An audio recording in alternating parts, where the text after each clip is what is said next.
Hi, welcome welcome back to Books and Bocadillos. My name is Mariandrea, and this is episode 5 of the Mid Year Freakout tag. I have been doing this in smaller chunks and episodes so that I could have this chatty kind of video and get to talk to you about the books that I've been reading so far in 2026.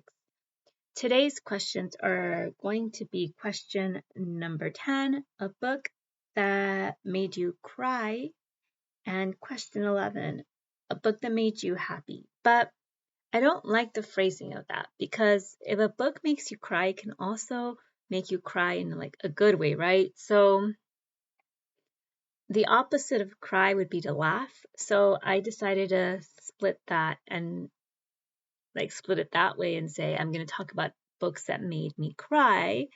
And I'm also going to talk about books that made me laugh, with the understanding that all these books made me very happy, regardless of whether I cried or laughed.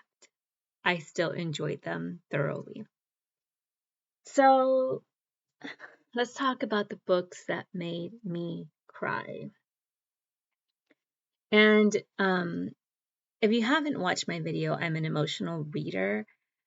Maybe watch it so you kind of get to know me a little bit better as an emotional reader. So I usually enjoy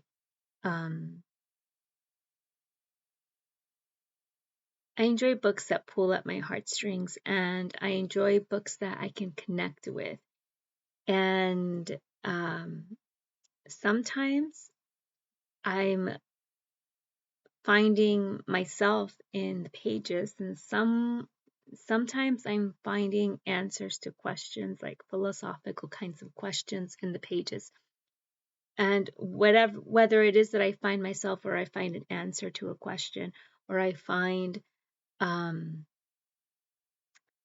validation or response of sorts, then all of that just creates an emotional response. So the first book that I read this year that made me ugly cry, like ugly cry, like sob, because it triggered me in ways that I don't even have time to really go into. I think in ways that maybe I need a therapy session for. Was Edenglassie by Melissa Lucashenko.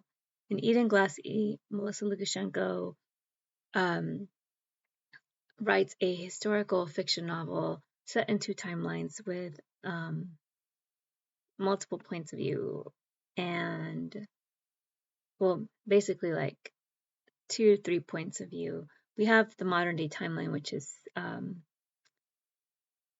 grandmother and granddaughter, and we have the past timeline, Melanian's timeline, and young man coming of age, finding a wife, starting a family, and the hardships that they go through. Melissa Lucashenko explores the effects of colonization on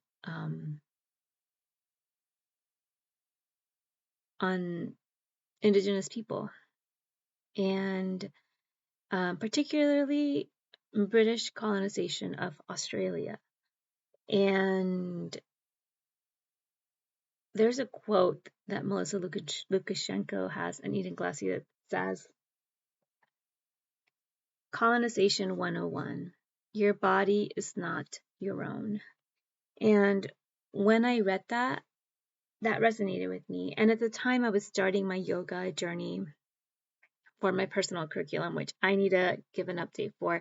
I'm still working on it, by the way. I'm still going to yoga. I'm actually needing to get back into yoga this week.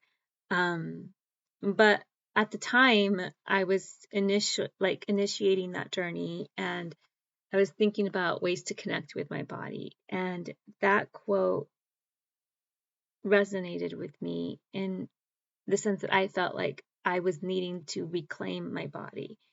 So I've been doing yoga. I just recently, just this week, finished a detox.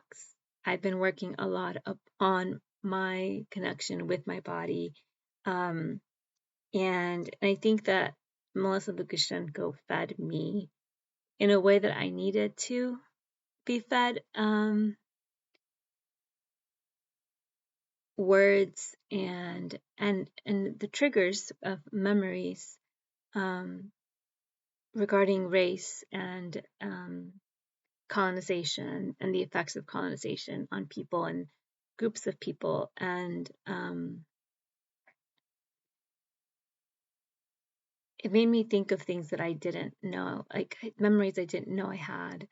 It made me feel really sad, made me grapple with the darker sides of um,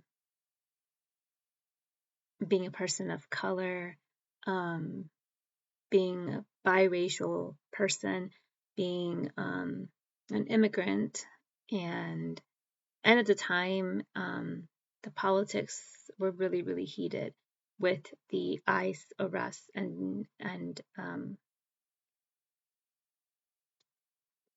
deportations and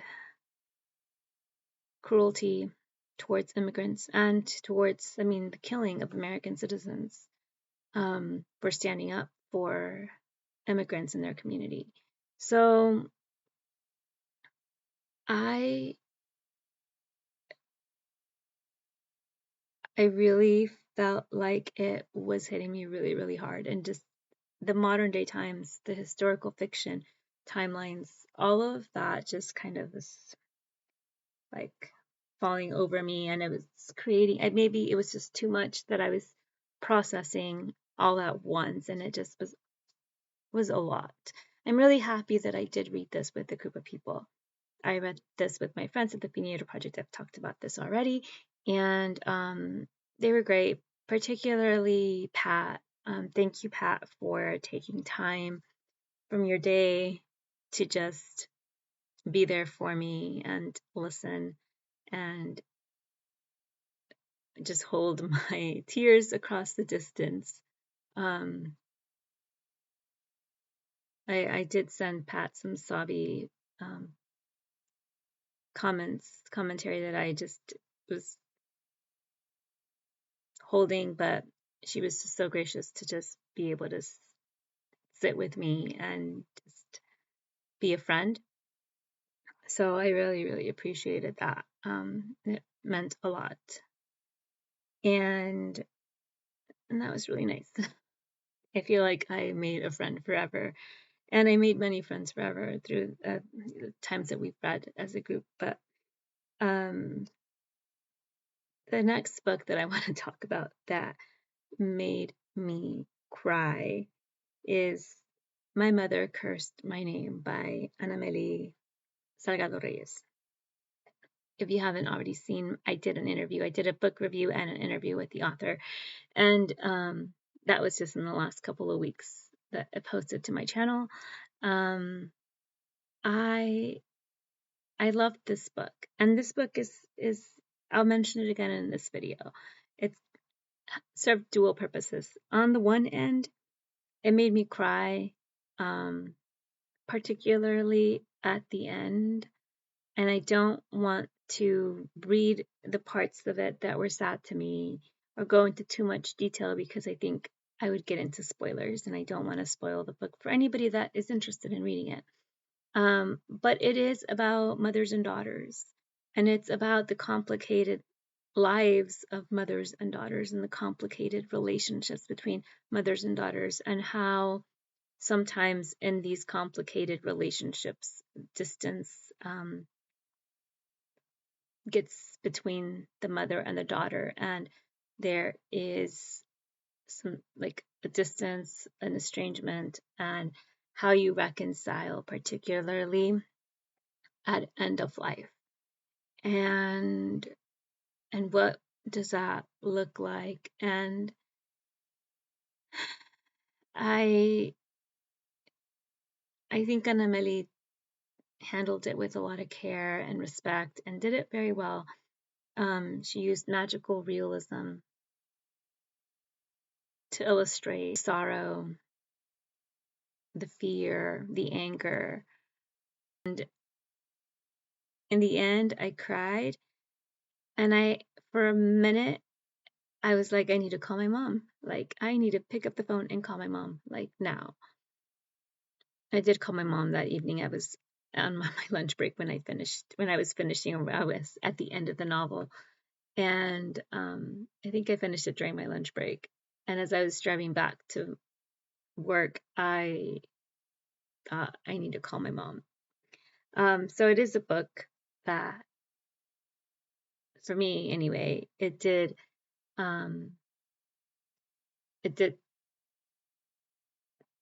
make me think about my relationship with my mother. It made me think about my relationship with my grandmothers. And it made me really nostalgic for them, right? It like gave me that saudade, that sense of like missing, a deep sense of missing. And I mentioned this in the book review, or in the interview, I think. This book is a coming home novel, and how complicated that is, and what that could look like. So, yeah, it didn't make me ugly cry like Edenglassie, didn't like poke me in the depths of my soul, didn't inspire existential kinds of questions, not sending me to therapy. It was more like a therapy session in the best way.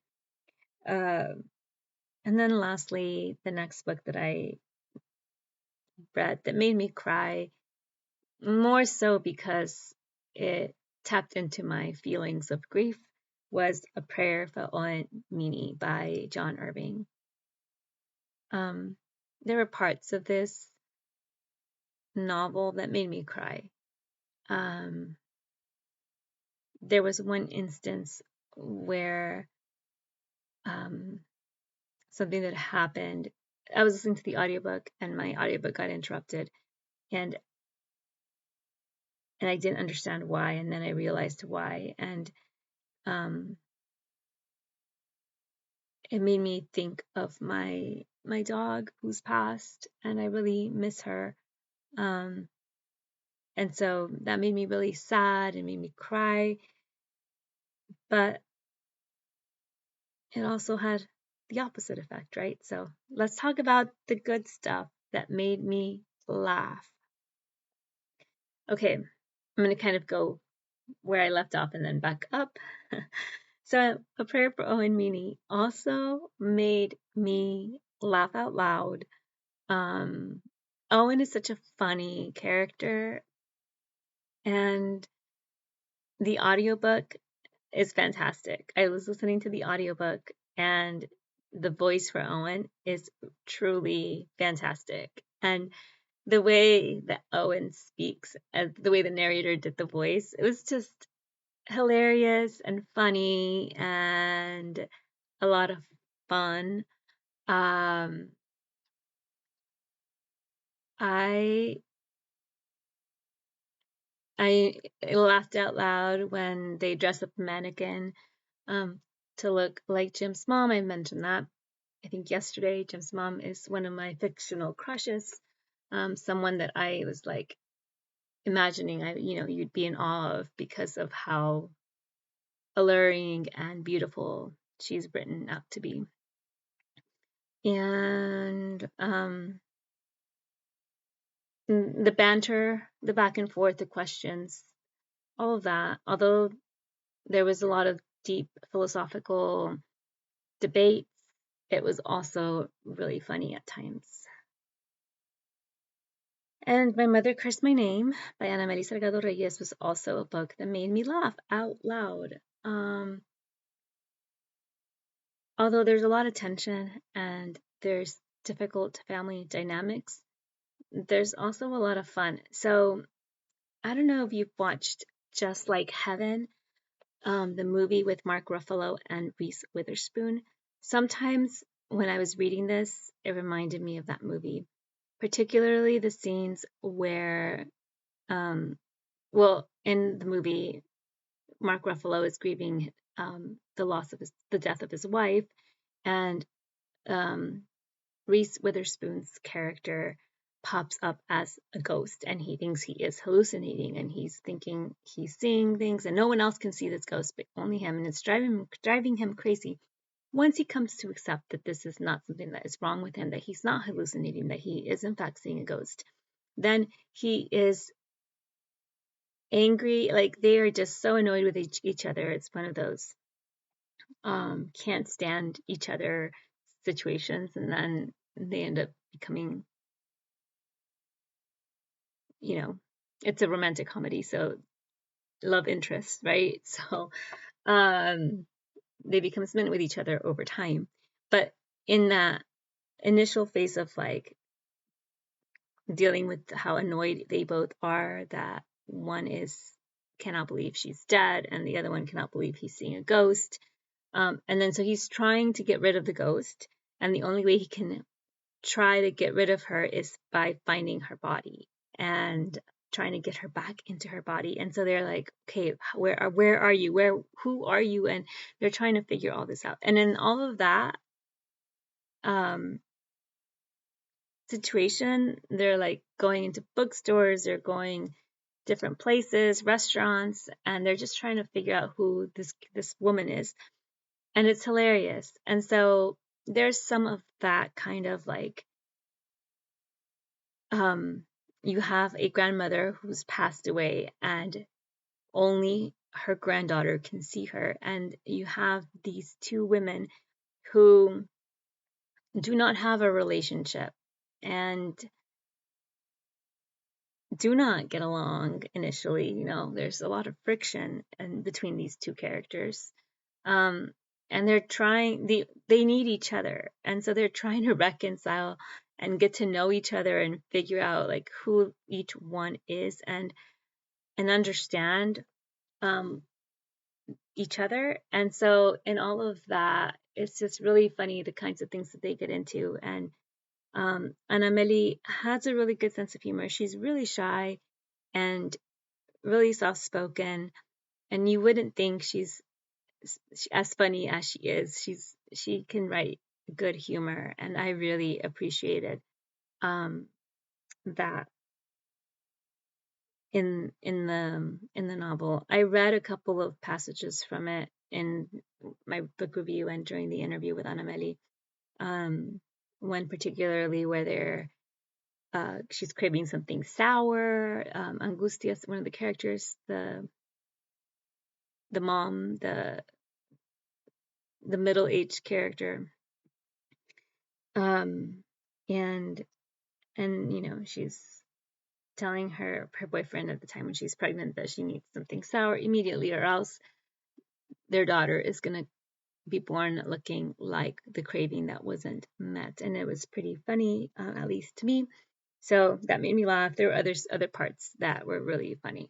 And then the last book I'm going to talk about is a book that made me laugh out loud. And all of us at the Piñeiro Project kept saying that to each other, that we were all like laughing out loud while reading this book. And this book was a difficult book to read. There were things that were not funny, that were really difficult, a lot of trauma.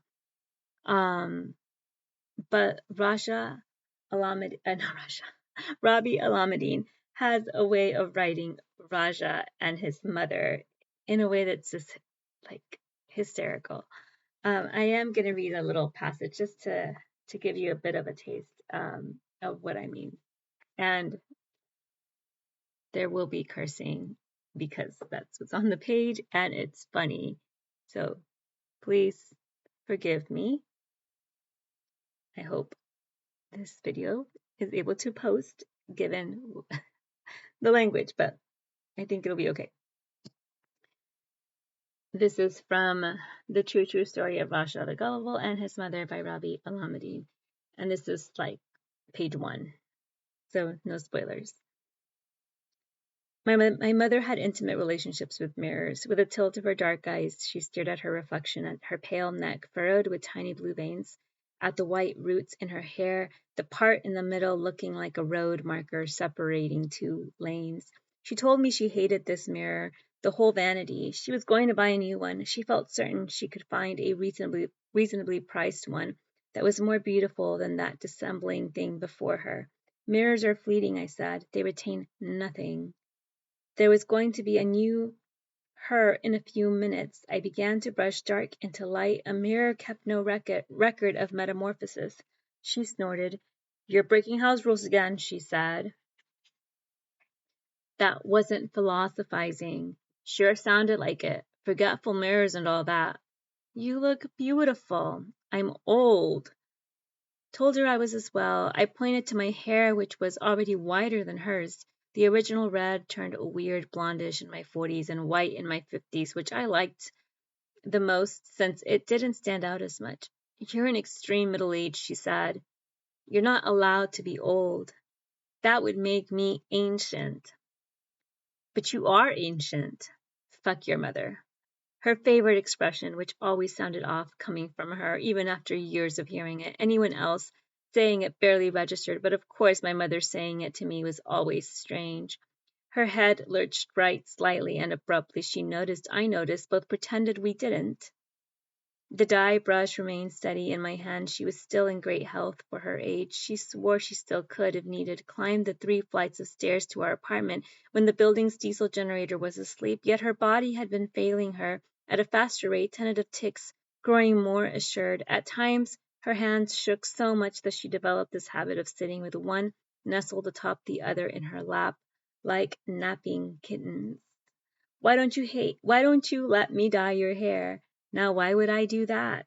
Because you look younger. We can probably find a dye that would make it look more natural than your original, which God knows was a color not found in nature. How could it not be found in nature when it was my natural hair color? You should let me dye your hair because I like it. It would remind me of how I used to comb your hair as a boy. You never combed my hair, not once. Of course I did. You can't remember anything. We agree on that at least. Your memory is worse than mine. And we never agreed on that. You have the worst memory in the history of mankind. If there was an Oblivion Olympics, you'd win a gold medal in every category. I wonder what the categories would be. I'd ask you, but I'm sure you forgot. Ha! Don't make me laugh, Salfa, or I might end up dyeing your ear black. Let me dye your hair. Maybe you'd find a boyfriend. How? It hasn't helped you any. Like your mother. And that is a little bit of a taste of the true story of Vaja the Gullible and his mother. And their relationship is just hilarious. I thoroughly enjoyed it. So, yeah, those are the books that made me ugly cry, little teary, laugh out loud, smile big, giggle to myself, all of those emotional responses. In just the best way. Yeah, I might need to revisit a therapy session at some point, but I really appreciated some insights that I needed to find. So all in all, I think books meet us when we need them. They meet us where we're at, and they help us understand past, the present, and maybe even find hope for the future.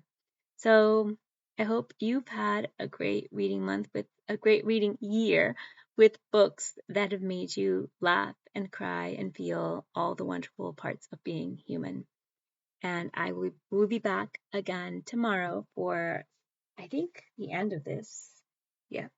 The next questions are the most beautiful book that I bought this year and what I need to read ASAP. So you'll get a little bit about my TBR, and maybe I'll even do just a little bit of a longer video and talk about reading projects. So that's it for now. Thank you so much for watching. Hasta la próxima.